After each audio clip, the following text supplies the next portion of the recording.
అప్పుడప్పుడు చూస్తుంటారు. రేవంత్ రెడ్డి ఒకసారి మాట్లాడతాడు, కాళేశ్వరం మీద 1 ఎకరా బారలేదంటాడు. ఉత్తమ్ కుమార్ రెడ్డి రోజు నిద్రలేసి 50,000 ఎకరాలే బారిందంటాడు. ఇంకొక కాంగ్రెస్ నాయకుడు అంటాడు 1,00,000 ఎకరాలే బారిందంటాడు. ఇవాళ నోటికి మొక్కాలి, ఒక్కొక్క లీడర్ ఒక్క తీరుగా మాట్లాడతాడు. ఇది నేను చెప్తున్నది కాదు, source submission of irrigation engineers report to the newly formed Congress government. కొత్తగా రాష్ట్రంలో ఏర్పాటైన కాంగ్రెస్ ప్రభుత్వానికి వీళ్ళు కాళేశ్వరం రివ్యూకు పోతే ఇరిగేషన్ డిపార్ట్మెంట్ ఇచ్చిన ప్రజెంటేషన్ కాపీ, ఇది నా సొంత కవిత్వం కాదు, డిపార్ట్మెంటు కాంగ్రెస్ ప్రభుత్వానికి ఇచ్చిన ప్రజెంటేషన్. కాళేశ్వరం ద్వారా అప్పటికి 98,570 ఎకరాలు ఆయకట్టని, ఇది డైరెక్ట్ కాలువల ద్వారా.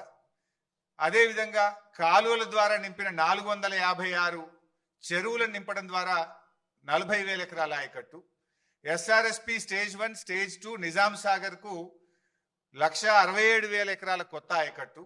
మొత్తం 3,04,766 ఎకరాల కొత్త ఆయకట్టుకి ఇచ్చాం. అదేవిధంగా స్థిరీకరణ 17,08,230 ఎకరాలు స్థిరీకరణ జరిగింది. అదేవిధంగా కూడవెల్లి హల్దీ వాగుల ద్వారా ఇందాక కేటీఆర్ గారు చెప్పినట్టు ఆ 2 వాగుల మీద 66 చెక్ డ్యాములు నింపితే 20,576 ఎకరాలకు సాగునీరు అందింది. మొత్తంగా కాళేశ్వరం ప్రాజెక్టు ద్వారా 20,33,572 ఎకరాలకు సాగునీరు అందింది. ఇది వాస్తవం. కానీ ఏం మాట్లాడతారు, 1 ఎకరా బారలేదని ఒకడంటాడు, 50,000 ఎకరాలు బారిందని ఒకడంటాడు, 1,00,000 ఎకరాలు బారిందని ఒకడంటాడు. వాస్తవానికి 20,33,572 ఎకరాలకు అప్పటికే సాగునీరు అందించారు.